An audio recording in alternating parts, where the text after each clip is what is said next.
আপুপিস মহামান্য বাদশাহ তৃতীয় আমেনহোতেবের খানসামা খেয়ানতের পাপের ফলে এবং মিশরের দুশমনদের সাথে যোগ সাজশে মহামান্য বাদশাহ ও তার সহধর্মিনী ও পুত্র সন্তানের জান কতলের পাপ প্রমাণিত হওয়ায় ফাঁসির রশিতে ঝুলিয়ে শাস্তি প্রদান করা হলো। তার দেহ ফাঁসির কাষ্ঠে ঝুলবে যতক্ষণ না পর্যন্ত সে মারা যায় এবং তার দেহ পাখিদের খাবার হবে। তাকে কখনোই কোনোভাবেই পশ্চিমের কবরস্থানে দাফন করা হবে না এবং সেখানে চিরন্তন অমরত্বের জিন্দেগি লাভ করতে পারবে না। কখনোই তাকে মমি করা হবে না এবং সব সময়ের জন্য ধ্বংস হয়ে যাবে সে। কোনো ধরনের বাধাই আমার একাত্মবাদী খোদার নিকট পৌঁছাতে বাধা সৃষ্টি করতে পারবে না। আমি আর তোমাদের ভ্রান্ত আইনের মধ্যে নেই। আমুন খোদা থেকে অতিষ্ঠ হয়ে গেছি আমি। এই আপুপিস, তোর মুখ বন্ধ কর। কাফের বেঈমান, তাকে থামাও, থামাও তাকে। কাফের একাত্মবাদী খোদার কাছে চাইছি সে আমাকে কুদরত দান করুক। এই কঠিন মৃত্যুকে যেন আমি সহ্য করতে পারি।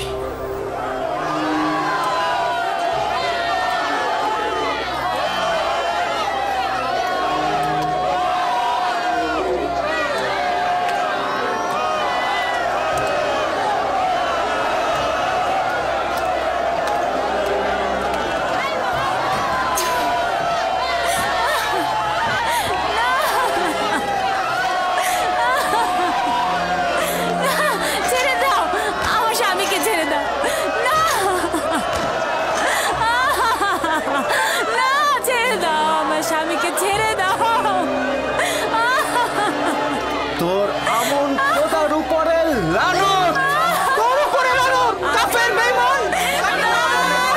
কমহর আর ইবাদত খানার খাদেমদের উপরে লানত, লানত তোদের উপর আমেনহোতেব পুতিফার। তোর অধিকার আছে, তোর জায়গায় অন্য কারো ফাঁসিতে ঝোলা উচিত ছিল।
হায় আফসোস, যদি ফুরসত থাকতো তবে একাত্মবাদী খোদার সাথে তোমাকে পরিচয় করিয়ে দিতাম। হায় আফসোস, যদি আমার সন্তানকে খোদার পয়গম্বর ইউসুফের সাথে পরিচয় করিয়ে দিতে পারতাম। খুশি হয়েছি যে তুমি নাজাত পেয়েছ। যদি তোমার কিছু হতো তবে আমি খোদার কাছে কি জবাব দিতাম?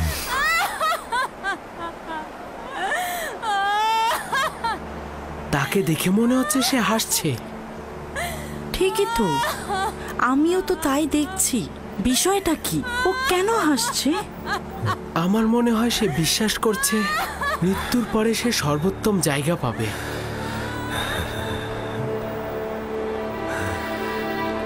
আমি এটা বুঝতে পারছি না, যদি মৃত্যুর পর তাকে মমি করে রাখা না হয় তাহলে সে মৃত্যুর পর উত্তম জায়গা কিভাবে পাবে?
একদিন সত্য ঘটনা ফাঁস হবে এবং আসল নায়ক ফাঁসির কাষ্ঠে ঝুলবে।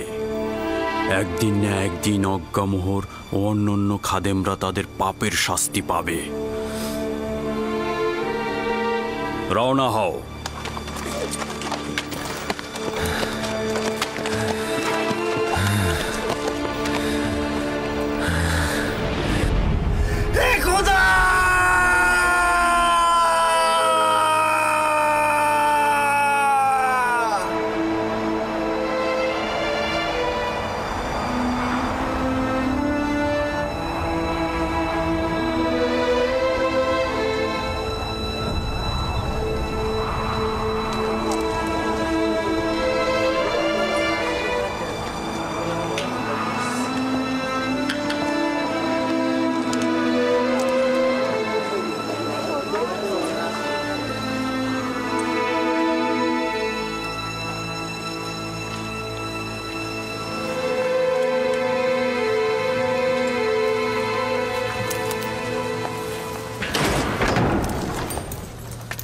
ইউজারশিপ কোথায়?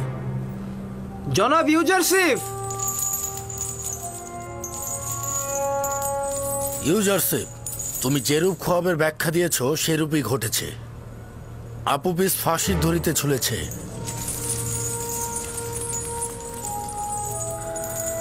জানতাম।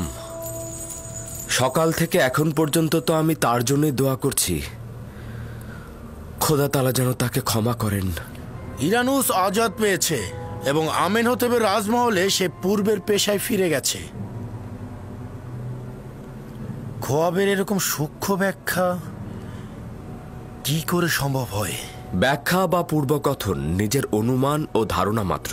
ইরানুস ও আপুপিসের স্বপ্নের ব্যাখ্যা, হাকিকত ও বাতেন স্বয়ং খোদা তাআলা আমার কাছে প্রকাশ করেছে, নিজে থেকে কিছু বলিনি।